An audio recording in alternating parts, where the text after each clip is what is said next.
So, a very warm welcome to Sahera Chohan. It's so great to have you with us today. And before we get stuck in, I'd like to just introduce Studio B and just say a few words about Studio B and also a little bit about who I am. So Studio B is a WellTech company offering transformative mindfulness training for corporations, nonprofits, and individuals around the globe. They are proud to share teachings that are both inspired by ancient practices and completely down to earth, grounded in the real world stuff of 21st century life. It's been a really exciting week for Studio B because we went public on Monday, the 5th of October and have launched the company. My name is Olivia Clarke and I recently joined Studio B as a corporate mindfulness facilitator and as a yoga and Buddhist mindfulness teacher. I live in Wales in the UK, and I've known Sahera for over 30 years. So we go back a long way. And I knew Nigel very, very well. He was a good friend, and he was my first teacher, my first spiritual mentor, and a very precious human being to both of us, but most especially Sahera. So I'll say a bit about Sahera, just as a way of introducing her. She was a former BBC presenter. She's a leadership coach and motivational speaker. She was the first Asian presenter on Country File, which is one of the BBC's most popular programs on rural and environmental issues. And I wanted to mention that because a lot of the book we're going to discuss today does address environmental issues and climate change. And also, I know Studio B really supports racial diversity. She studied anthropology at university and she lives in London, but feels her spiritual home is in Tucson, Arizona. And again, I wanted to mention this because of Studio B having so many Americans in its community. She went to Arizona where she studied equine therapy and sought refuge after the tragic suicide of her husband, Nigel, in 1999, which was 3 years after the publication of the book, 2020. She is a woman of great passion, emotional intelligence, and it's an honor to welcome you here today. So I would like to just for us to dive straight in, and many of our listeners may not have read the novel 2020. So I'd like you to set the stage, tell us all about the book and what inspired you to republish. Olivia, thank you. First of all, I want to say thank you so much for that introduction. It was really very heartwarming, and I'm really pleased to be here with all your Studio B viewers and others, and congratulations on your first week of going live. It's an honor to be a guest as part of your first week. So yes, 2020, actually Nigel wrote this book in 1993 as part of his PhD, and it was published in 1995. So we're talking 25 years ago. And he called it 2020 because it was set in the year 2020. And Nigel wrote several books, which, we can talk about later, but specifically this book, the reason I decided to republish it was because so much of what is talked about and written about in the book is actually what we're living through today, except Nigel wrote it 25 years ago. And he wasn't a scientist, he was a novelist, and yet he writes about a global pandemic, virtual communications, a planet on the verge of environmental catastrophe, people not being able to travel due to the fact that there is a pandemic and air travel is drastically reduced. And when I started to read the book during lockdown, and I hadn't read it for about 20 years, I could not believe what I was reading. And I thought this book has to be published in the year 2020. So that's what I did. Amazing. And then I remember you starting to post on social media about this decision and how you were at home one day and you just saw the kind of spine of the book on a bookshelf and picked it up again. And so I did the same, I picked it up and I read the book, and like you, was just like, oh my God, this is incredible. Because as you say, he wasn't a scientist. He was, you know, he was an artist. He was a writer. He was a creative person. But so much of what he writes about is so completely accurate as to what we're currently going through. So can you just tell us more, because a lot of people may not have read the book, just tell us, what is the book about? Sure. Just set that stage. Yeah, so that's a big question, because actually there were so many threads to the novel, but essentially it's about an author, and the author does not have a name. He's just referred to as the author, and the author contracts the virus. He's living in Canada with his wife, and funnily enough, it's semi-autobiographical, because basically Carla, his wife in the book is called Carla, and she's a South Asian TV presenter with a diamond stud in her nose. And of course, when he wrote the book, I was presenting for TV, and I still have that diamond stud in my nose. And the author in 2020 would have been 63, and Nigel would have been 63 in 2020. And so there's sort of elements of you know, our life in the book, and the author contracts the virus and basically escapes. He retreats to the icy wastes of Canada, you know, near I think it's Inuvik, and basically retreats to this twine factory and intends to spend his last days there. And then he comes across the only other human being that he has interaction with in this place, called Harry Om. And Harry's a very significant character in this book. But Harry runs the local store, and in there, Nigel, the author, finds a typewriter, and a very old antique typewriter, and he decides to start writing his last book. Meanwhile, the other thread to the story is there are two main characters called William and Julia, and they are working at a research facility on a virtual reality program called Omniscience in the American desert.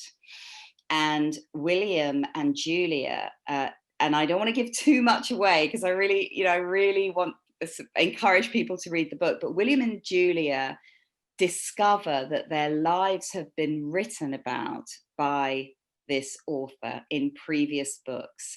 And Nigel's first novel, The Life Game, and his third novel, We All Live in a House Called Innocence, basically William and Julia are progeny from those novels.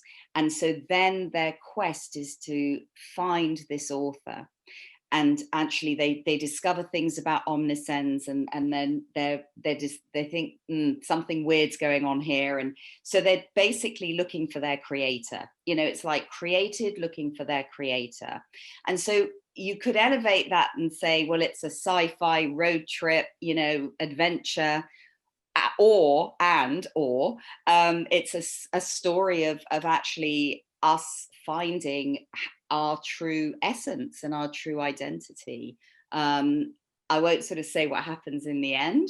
However, a big part of the story is that. And then weaved into that, we have the whole message of the Coggy. So there's a lot in the book.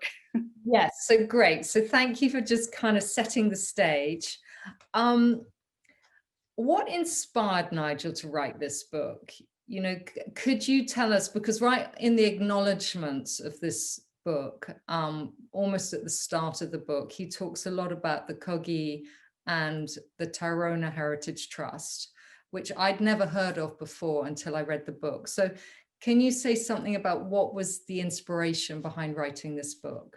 Sure. So the Coggy are an Amazonian tribe who live in the, Colombian Amazon. And basically, some people may or may not heard of them through the work of Alan Herrera, who made a documentary on them in 1990, actually, called The Heart of the World. And the Coggy have a strong message. And actually, Alan not recently, but in 2012, released his second movie, Aluna. And the reason he did that through the Tyrona Trust is because the Corgi have a strong message about actually the destruction that we're wreaking on our planet.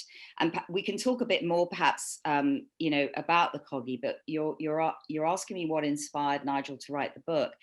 Part of it was that he was very, very aware of the way that we are treating our planet, and wanted to send out a message to people to wake up to that, using the message of the Corgi. But also he wrote this book as part of his PhD in creative and critical writing. And the whole PhD is very much around metaphysics and the nature of reality and the nature of identity. And actually, are we really what we think we are? It's like, what's true and what isn't true? And he really wanted to, I want to say, mess with people's brains, and several people have written to me since reading the book going, my brain is fried. It's like, it really made me question, am I really in this reality or not? And so I think Nigel's whole goal of his writing was really to shake people awake. He used to say, is a book worth cutting down a tree for? Is a book worth cutting down a tree for? And his whole mission in life was really to wake people up. And so this book was driven by that goal, I would say. So I just want to pull you back to the Corgi, because I think that is also such an important issue in today's world, is climate change and environmental destruction to the planet. And I want you could maybe do a few readings if you have anything close to hand. Yes. And but also to talk about, one thing I will say to our audience is, I read the book first without having seen Alan Herrera's film, which you can watch on YouTube, and it's called A Luna. And it was so powerful to watch the film after I'd read the book. And then I went back and reread the book a second time, and actually it made the book come alive for me, because I could now visualize the Corgi, and I could visualize their settlements in the Amazon and how completely natural and close to the earth they are as a culture. So they're an indigenous culture. There are so many indigenous cultures in the world that many of us have probably never heard of. And yet, in my heart and mind, they are some of the greatest wisdom keepers on the planet, because they live so close to Mother Earth, and they don't put a carbon footprint on the earth, and they don't leave a lot of rubbish and trash, and they walk barefoot on the planet. And that came across very strongly in the Alan Herrera film, where he flies the Corgi to London because they want to speak. And I'll hand this bit over to you. But the piece that really struck me in that film was that they walk barefoot, and they were walking barefoot to the airport. And I was a little concerned for them, and they were kitted out with shoes eventually. But they said, which I think many people in our audience will resonate with, is that they like to keep that connection with Mother Earth by communicating through their feet, their bare feet on the earth. And of course, that's a huge part of mindfulness meditation practice and walking meditation. And many of us in our kind of world today, where we live in big cities, have lost this connection with Mother Earth, and that communication that the Corgi have so strongly. So share a few quotes. Tell us about little brother, big elder brother, and how to talk to us. Yeah, I will. I mean, I just, on that note about walking barefoot, it's also as a respect to the planet as well. It's the connection and it's the respect. And I loved that. I mean, that's a real, that's a teaching in itself. So I'm reading from Nigel's book, 2020, about, the Corgi mentioned pretty much throughout the book. So this is what he said. Nigel said, "What was the work of the mummers?" So the mummers are the elder Kogi. "They obviously had a social function. The Kogi were a feudal and theocratic society with the mummer at the top, but their fundamental role was their work in a luna, the dimension of thought. Julia had looked as though she really believed it. The world must be balanced in the noumenon, otherwise the phenomenon would cease. It was the mummer's job to do the balancing." So basically, the Kogi see themselves as the guardians of the Mother Earth, and therefore they are so keen to share their message to younger brother. So they refer to themselves as elder brother, and they refer to us as younger brother, and their message is to help us and educate us. And if we carry on doing what we're doing to the planet, then catastrophe will happen, as we're seeing. And there's another great quote, actually, which is basically a warning, and this is directly quoted from the Kogi, and they say, "When they kill all the elder brothers, then they too will be finished. We will all be finished. If that happened and all the mummers died and there was no one doing our work, the rain wouldn't fall from the sky. It would get hotter and hotter from the sky, and the trees wouldn't grow and the crops wouldn't grow." And I mean, I can't help thinking about the fires that have been happening in Australia, in the States. It is getting hotter and hotter, and the Kogi is warning us of that. And it's like, when are people going to wake up and listen? And slowly people are waking up and listening, but we need so much more awareness. Yeah, I just want to come in with that because I'm a supporter of the World Wildlife Fund, and I'm often sent their news updates. So actually, I just wanted to literally redirect, because I've sent one in September, and it says, "The Amazon is on the brink of collapse. Fire devastating the Amazon. We've lost nearly a fifth of the rainforest. Scientists estimate that if we lose just 5% more, it could be the tipping point, leaving the ecosystem dangerously unbalanced. And all of this is affecting not only the lungs of the planet, but also precious plants, animals, and indigenous communities such as the Kogi." So, I mean, the Kogi is just one indigenous community on the planet. We could then go to do you call it Harry Om? Harry Om. So Harry Om, and he's like an Inuit. He's like an Eskimo, isn't he? Yes. And so he's also a very wise character in the book, very earthy, very connected to the soil and the land. And Nigel, it's hard to distinguish the author from Nigel because they do seem so, connected. And Nigel had, my knowing of Nigel as a human being, not just as this fictional character, was he really hated the entitlement and greed of modern day consumerist society. Yeah. And our desire to have more and more and take more and more from the mother and from the earth and from the planet. And the Kogi have such a different mindset because their attitude is one of, what can we give to the mother? What offerings can we make? How can we heal the mother?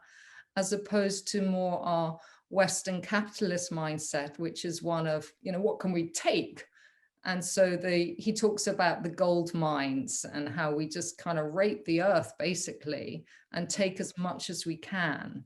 And of course, the Kogi had a very different relationship, as do so many indigenous cultures. I mean, I could mention the American Indians, the Aboriginals in Australia. Many of these cultures have been wrenched from their motherland, if you like, and completely displaced. And yet they're the kind of wisdom keepers of the planet, really. So he seems very interested in writing about, indigenous groups. Absolutely. I mean, it's interesting what you say about, the indigenous groups that want to kind of give to the planet, in other words, sustain it, and then those of us that want to take, right? And in fact, there is another quote that he wrote about being infected with the virus, but actually he talks with some kind of, it's almost like despair actually about humankind. Can I read it? It kind of sums up what we're talking about, really. So he says, telling Carla I was infected with, I'll start that again. Telling Carla I was infected was the most difficult act of my life. I know there should be no guilt attached. I am an innocent victim. It could have happened to anyone, but I felt as though I was admitting something grotesque and shameful. To be so out of control of my body, to be buzzing with a viral infection, the nuclei of my cells multiplying their distorted disease. Echo homo, I wanted to say, maggot-ridden man. My intellect tells me there's nothing I could have done to prevent it, but the bigger part of me tells me I should have done something. I should have single-handedly steered the ship of culture round, prevented this collision of nature. The plague was the inevitable iceberg towards which we were heading, and here it is, breaking through my bones, my guilt manifest. So he's actually talking about, I wish I could have done something to prevent this virus, you know, and obviously we all wish we could have, you know, and elsewhere in the book, he says, and this is kind of hard to read. He says, we deserve the plague, every viral cell of it, not some post-AIDS moral bullshit about divine retribution, but the even-handed comeback of nature. Civilization is finally dying, killing itself off with an excess of cleverness. And I'm at the front of the queue. Good riddance. So yeah, he was fed up with it. And actually this was, you know, this book was his protest, if you like. Yeah. I mean, so accurate in terms of, because, you know, 25 years ago, yes, climate change was happening, but it's so much more in our awareness now. And as you said, I think in the preface of the book, the new preface to the book, you know, you couldn't help but think about all the children around the globe who have been marching for climate change, and Greta Thunberg, who's been so, you know, such an inspiration in that movement. And, you know, in the book, there's endless quotes about, you know, how the sky is so toxic, the air is so polluted. I mean, I can't remember how he describes that, but there's in all the cars, there are these monitors, aren't there, to describe the air pollution. Yeah. And the rivers are kind of poisoned. And he's escaped to this kind of wasteland in northern Canada, trying to seek out a wilderness, but also realizing that there aren't really any wildernesses left in our world because we have trashed them, basically. One quote I would love to share, because again, it might link in with our community who's quite into mindfulness and interested in Buddhism and Taoism and things like that. He says, the Taoists say that the sage passes through life, leaving no footprints. And, you know, we live in this world of carbon footprints, and we see all the plastic and the pollution and the rubbish that's happening in our world. I mean, do you have anything to say on that as an ex kind of Asian TV presenter for Country File, which was such an environmental program? Yeah, yes. I mean, it's a rural affairs program on the BBC, and it's been running for, like, I think about 35 years. I mean, a long time. It's still running, and I was very, very grateful to be given a role as a presenter, as a reporter on that program, which was also actually between 95 and 97, so around the time this book was published. Yeah, I mean, you know, I from then to now, I mean, even more damage has been done, as we know, and you know, yeah, I mean, I think I mean, David Attenborough is my absolute hero for bringing it to our attention, you know, in the way that he has, because obviously the media is the only way, the best way to bring it to the attention, which is why the Corgi wanted to be filmed. You know, they were inspired enough to say, look, we need somebody to come and record us and make a film. And so, I don't know how much time we've got. It's every day is an opportunity to turn the ship around, as Nigel said in the book. But I'm not sure that's happening enough. I'm not an expert on climate change, but all I can say is it's getting worse, because 25 years ago, the planet wasn't as warm as it is today, was it?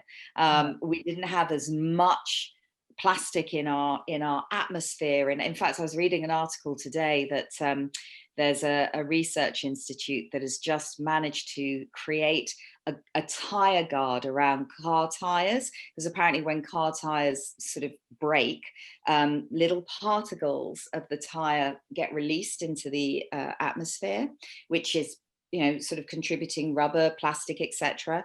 And they've just managed to create this guard that cuts 60% off of those emissions of car tire material in the atmosphere, which is great.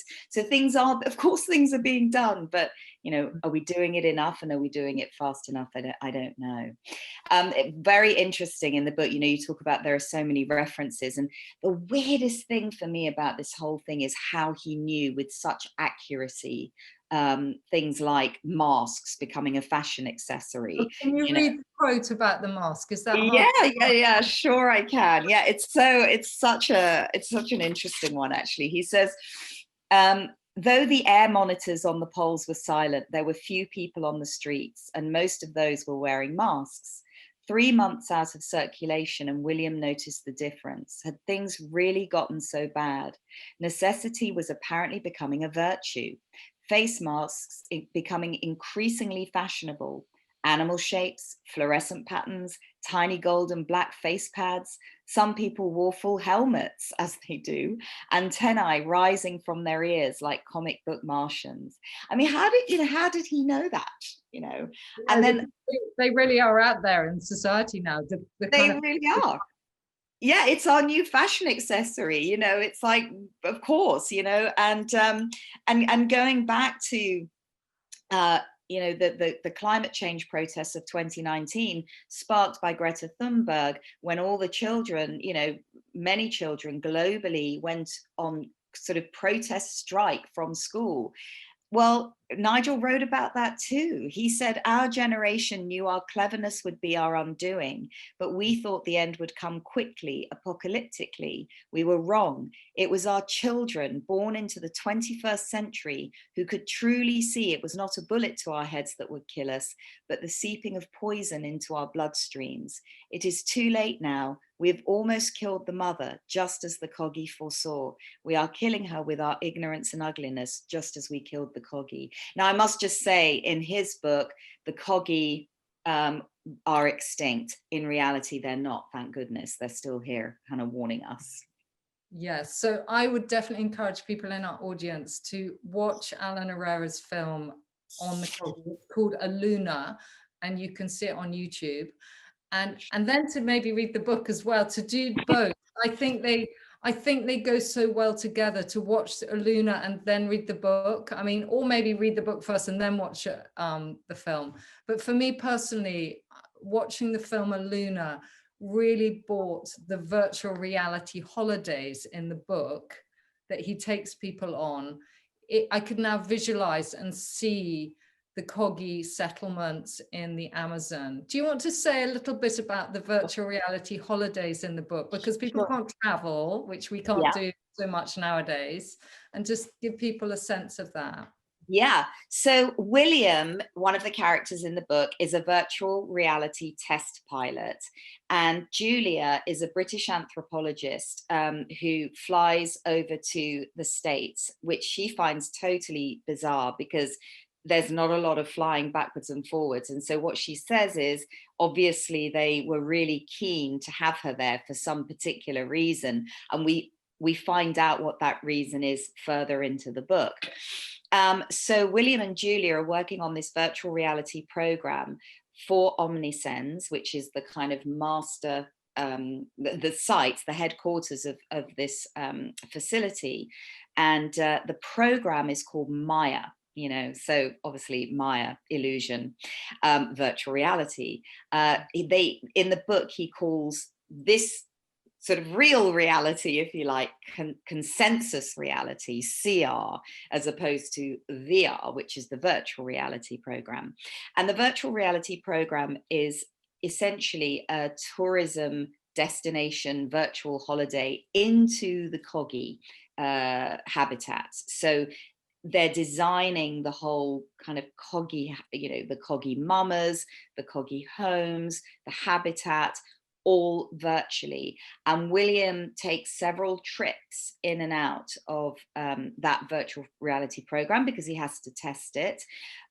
But in those trips, he gets kind of educated, if you like, in certain things. And he begins to start losing it slightly, you know, without giving too much away in the book, but he begins to start questioning so much of what he, you know, I mean, he was a pilot, he's trained to, you know, not have any feelings, not have any, you know, and so then Julia kind of is a very strong character in the book who basically sort of helps him and encourages him to actually go on this trip for them to find their creator, and also, you know, the Kogi play a part in that in terms of William's kind of awakening, if you like.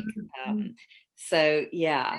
Spiritual awakening for both of them, and which is obviously what Nigel was absolutely passionate about. It was a major theme in his life. Julia is very empathic, and she's very intuitive and very sensitive. She's passionate about the Kogi, and as you say, William is much more logical, rational, unemotional, and then he has this kind of, like one does on a spiritual journey, you have a sort of a kind of falling apart process, you know, in order to awaken, and that's exactly what happens to him. And Julia sort of is very, almost quite motherly to him, and really supports him through that journey of awakening, which she also has. I just wanted to share that moment where, because the Kogi are so, they make gold offerings to Mother Earth, you know, in sacred power points on the planet, like lots of shamanic cultures do. And they have a huge reverence for gold as a gift to Mother Earth, as opposed to taking the gold from the mother.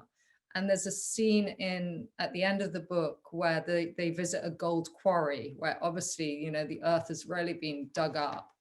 And Julia just has this moment where she just feels inspired to give an offering to the mother. And she offers a golden cross that's around her neck, which was the only thing she ever had from her father, who died when she was young. And she makes this offering to the mother. She goes right down into the gold quarry. And then she has this moment of revelation where she realizes her deep connection to Mother Earth, and realizes that, you know, even if the Kogi go, or even if human beings go, and even if we destroy everything around us, actually what will remain is the mother. That really she's all powerful. And we can see that actually in climate change, that when huge storms occur and huge hurricanes occur, that really she's got the upper hand. Yes. She has. She's more powerful than us. Absolutely. So, okay, let's move on to some other questions, if you don't mind, because I hope we've whet the appetite of our audience to pick up and read this book. It's an amazing story, and also to see the Alan Herrera film. I wanted to, you know, ask you a few questions just more about Nigel the man, okay, not necessarily Nigel the author in the book. You know, he, you know, in my own experience, he was a deeply spiritual man, you know, a creative and a visionary, more interested perhaps in the mystical dimension of life. I mean, he was fascinated by Buddhism and Sufism and, you know, Taoism and, you know, not religion per se, but definitely the mystic traditions. And hated, as we've touched upon, you know, the greed of consumerist society. He was often seeking to get out of London, which is where you both lived, and often sought refuge in his writing retreat in Swanage in Dorset.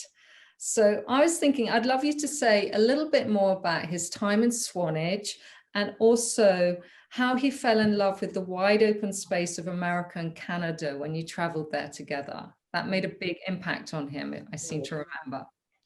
Yeah, I mean, I'll start with America actually, because 2 months before he took his life, so he took his life in the November, and in the September we took a trip to the States, and it was a research trip for his what would have been his last novel.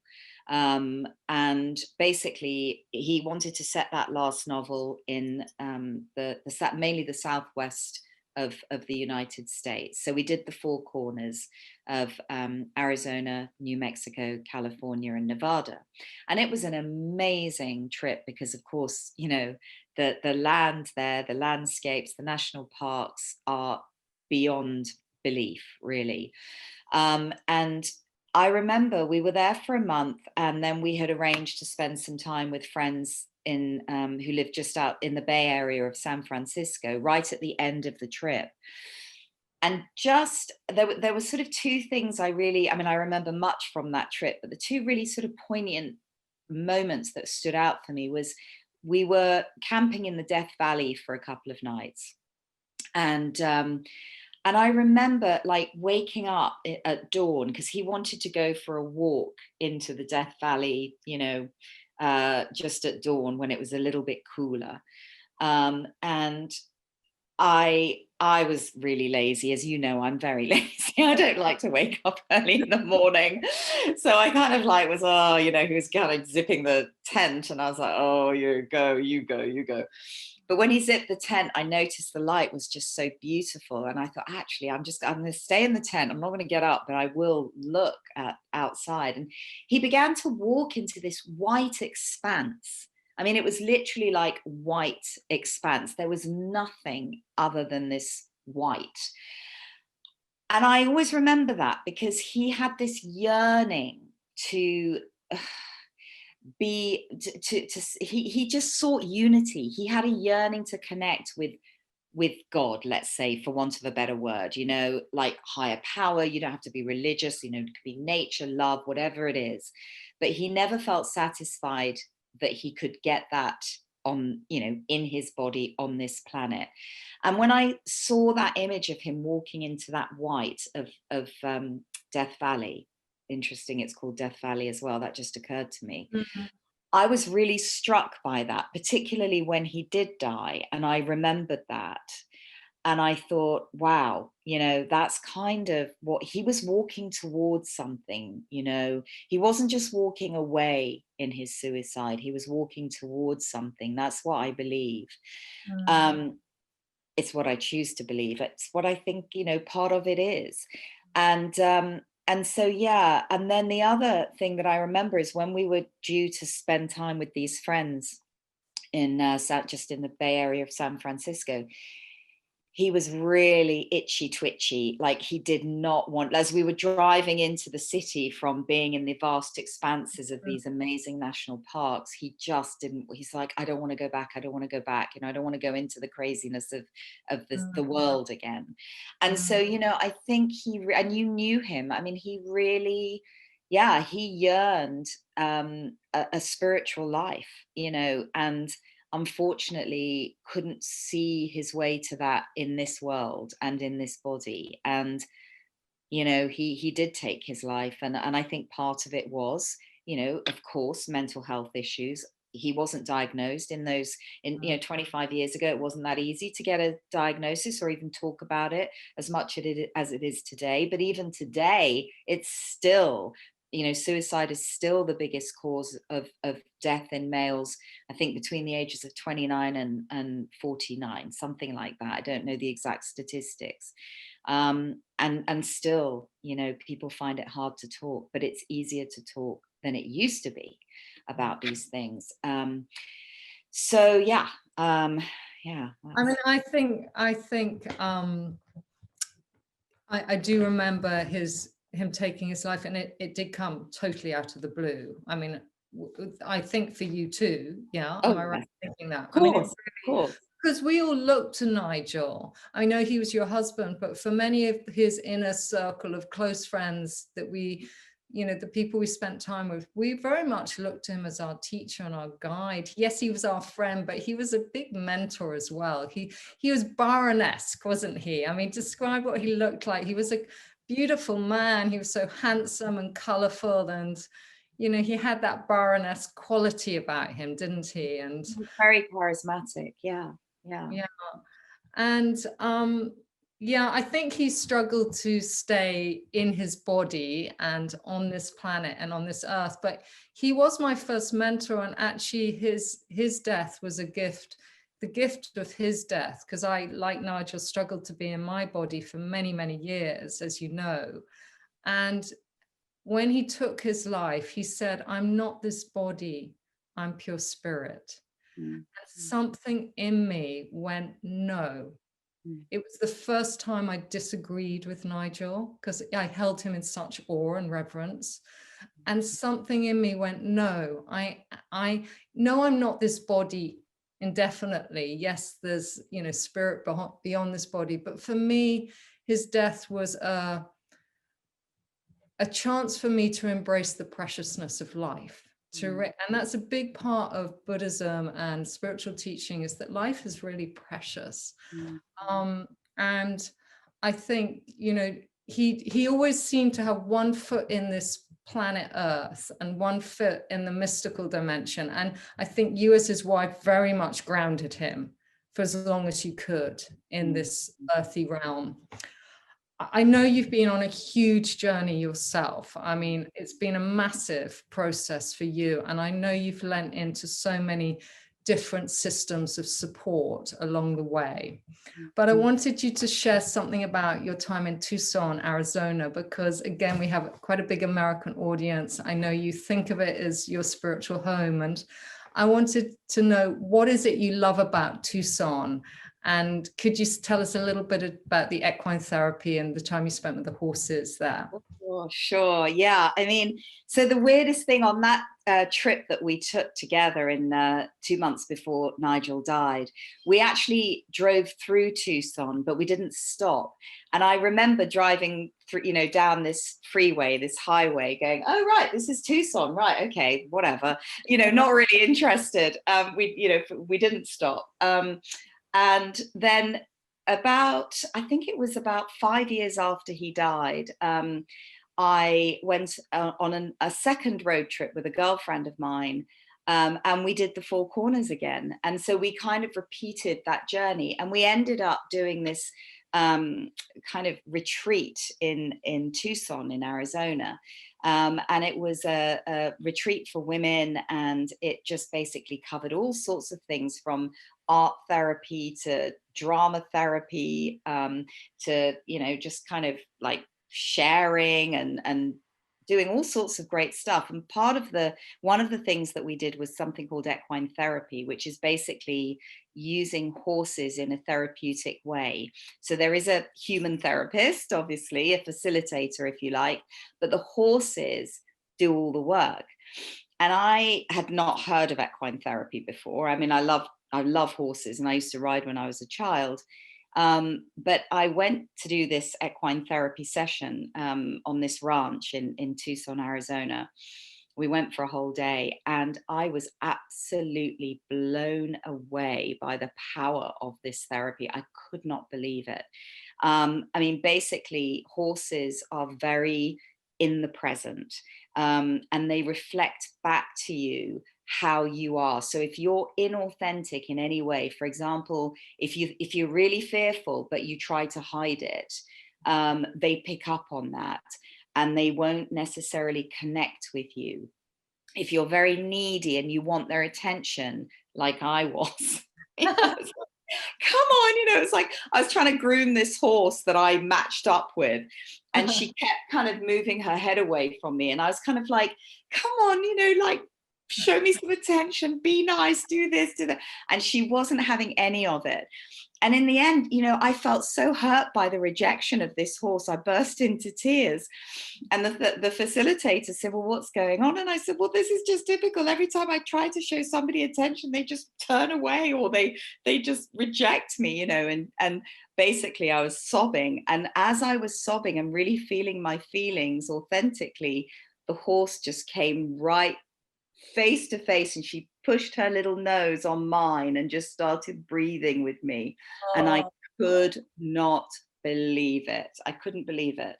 It was amazing, you know. So I was like hooked from that point. And I spoke to the equine therapist, you know, Laura, who's a good friend of mine now. And basically ended up going there 4 months later. I had rented my apartment out in London and went to the desert, and I lived on a ranch with horses, and I did some, you know, equine therapy, and it was amazing.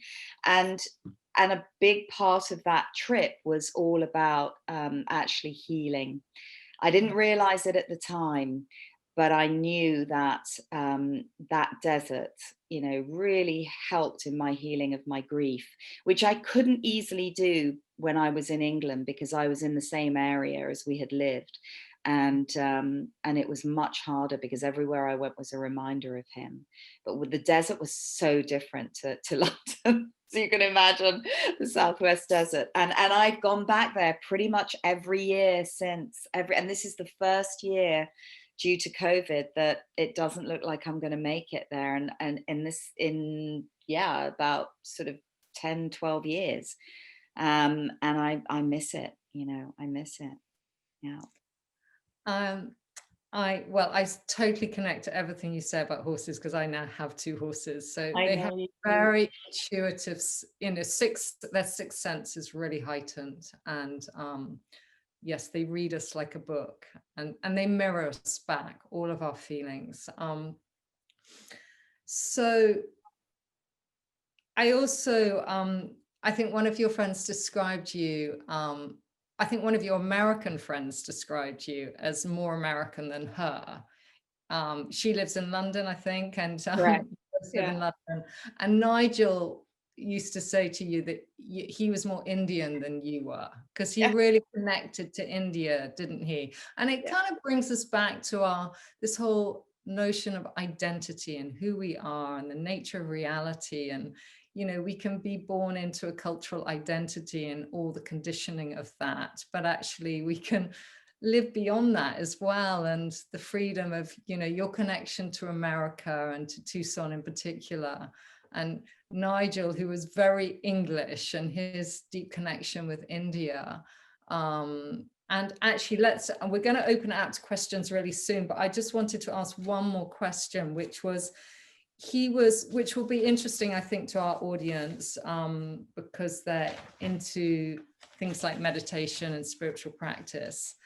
And I just want to try and find where my question is. Yeah, okay, here it is. So Nigel was interested in meditation, Buddhism, Sufism, and he liked to quieten the mind so he could listen more deeply. And I remember he once described his novel, We All Live in a House Called Innocence, as dictation from God. And how he'd gone on this 10-day meditation retreat with no, as many of us in the audience will know, is that when you go on a meditation retreat, the teacher often says, don't take a book, you know, certainly no mobile phone, don't even take a pen, you know, really quieten down. So can you tell us what happened on that retreat? Brilliant. Yeah, I mean, basically he was in Dharamsala, and you know, he was there for about, I don't know how long, maybe 2 months or something like that. And in Dharamsala he spent 10 days on this silent meditation retreat in a hut on the side of a hill. I went there because I went out to visit him after he had done the retreat. And what happened was I mean, I wasn't there at the time, but as he told me, he, as you said, you know, he didn't have a computer, a laptop, or, you know, he didn't have sort of books or anything, no external stimulus. His meals were delivered outside the door with a knock, and, you know, he didn't see anyone. What happened was he started to get the whole story, the plot, the characters, the theme, the whole inspiration for his third novel, We All Live in a House Called Innocence, in this meditation retreat. And he did have kind of just like a tiny bit of paper and a pen or a pencil.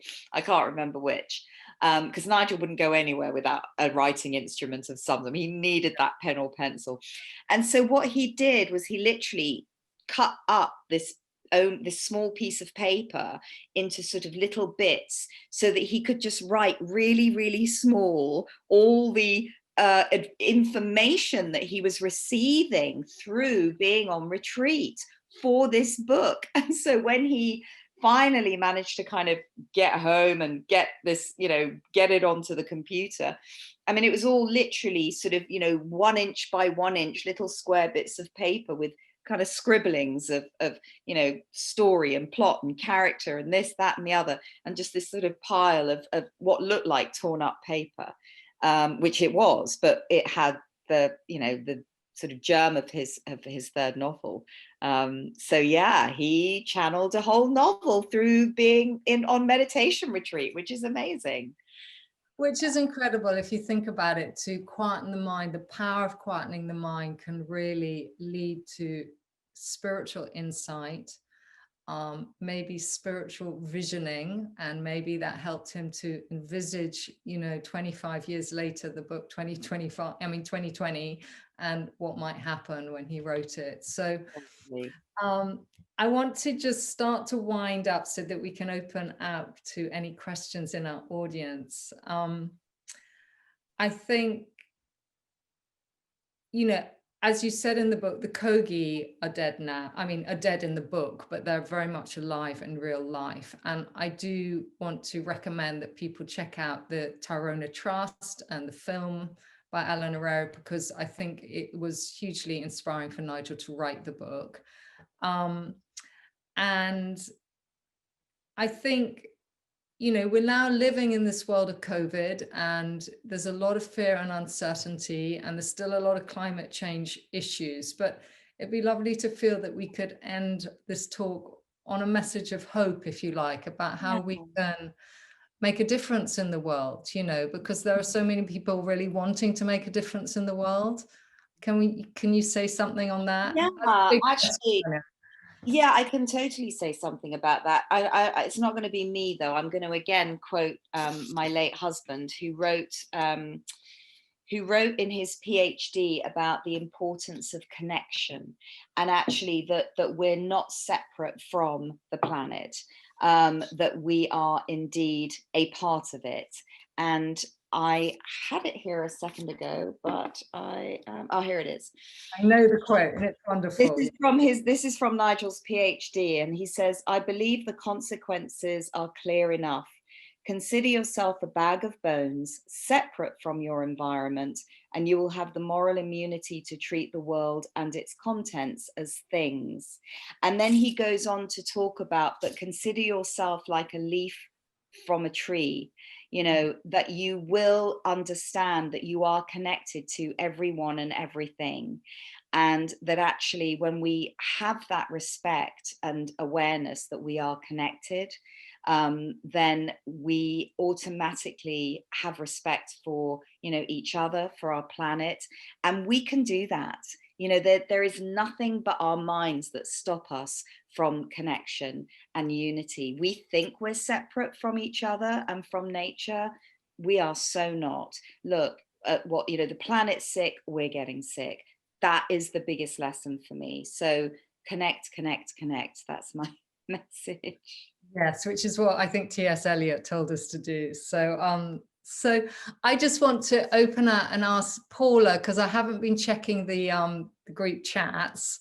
Are there any questions in the audience that people would like to ask? So Rachel writes in, "This is so incredibly powerful. I'm loving the way these themes of Indigenous wisdom and mental health dovetail with today's World Mental Health Day and Monday's Indigenous Peoples Day in the US." So I don't know if you wanted to comment on that. Yay, They that's are. amazing. I'm so pleased. We didn't plan it that way, did we? So there you go. There's something else at work here. That's great, Rachel. Thank you. If anybody else has questions and wants to either unmute yourself or type them in the chat, that would be great. And there's no pressure. I mean, if people don't. Oh, somebody else. Okay, I have. This is from Sarah. She says, this interview was simply captivating, and I'm so, so grateful you were able to share Nigel with us in this way. Is there a favorite memory you have of Nigel that you can share with us?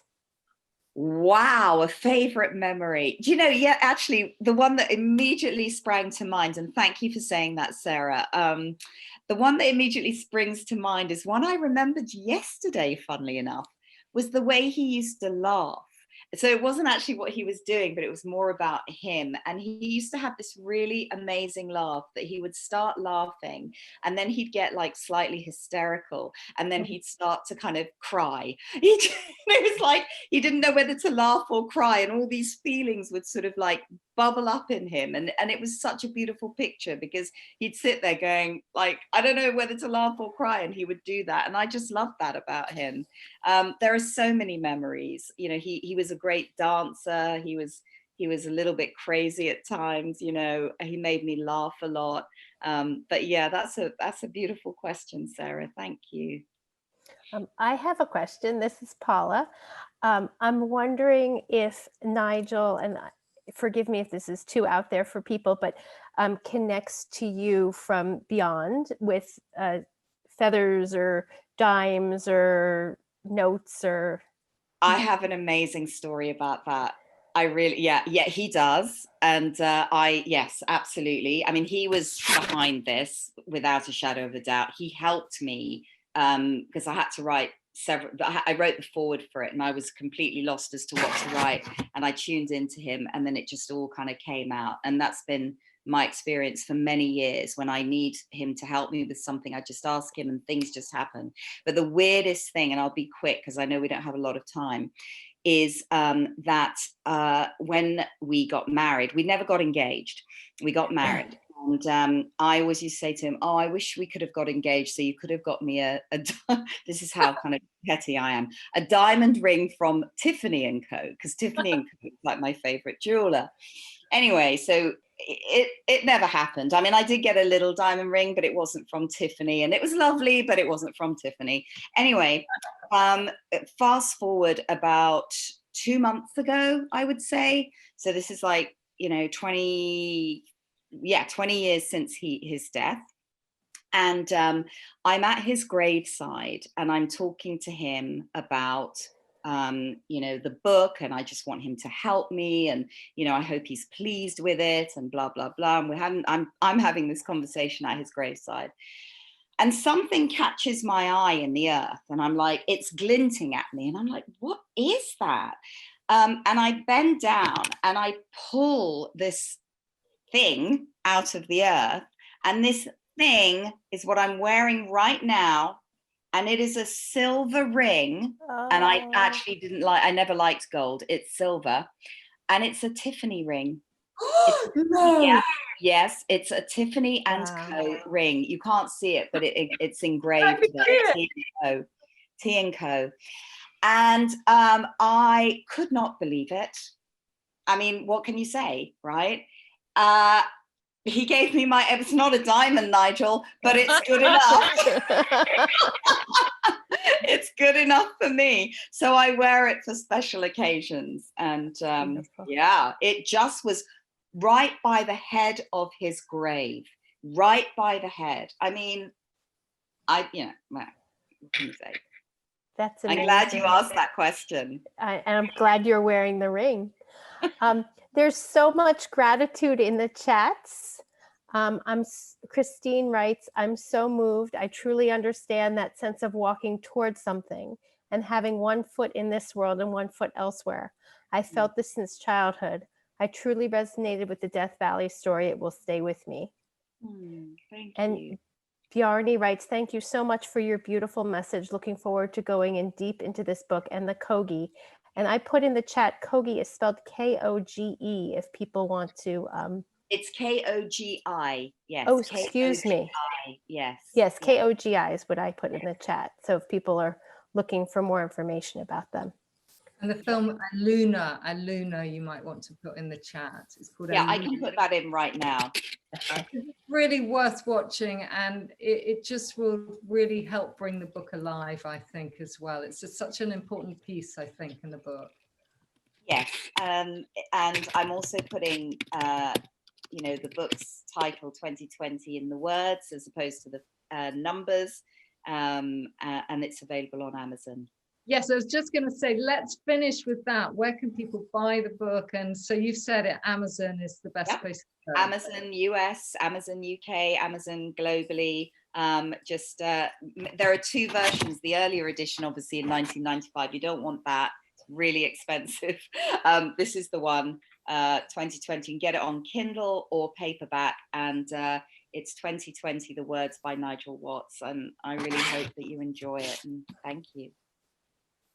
Thank you, Sahera. It's been so wonderful talking to you. And it's just been, the questions from the audience have been really, really lovely. I'm so glad we made time for that, actually.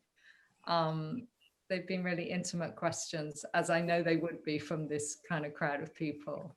Yes. So thank you, my dear friend. It's been a pleasure. Real pleasure. Yeah, so Paula, can you close the meeting, or should I just say we're going to say our farewells now, because I've never done this before. You can just close it. Okay, so goodbye, Sahera. Lots and lots of love, and thank you so much for joining us tonight. You take care. Thank you, everyone. Thanks, Studio B. So I'm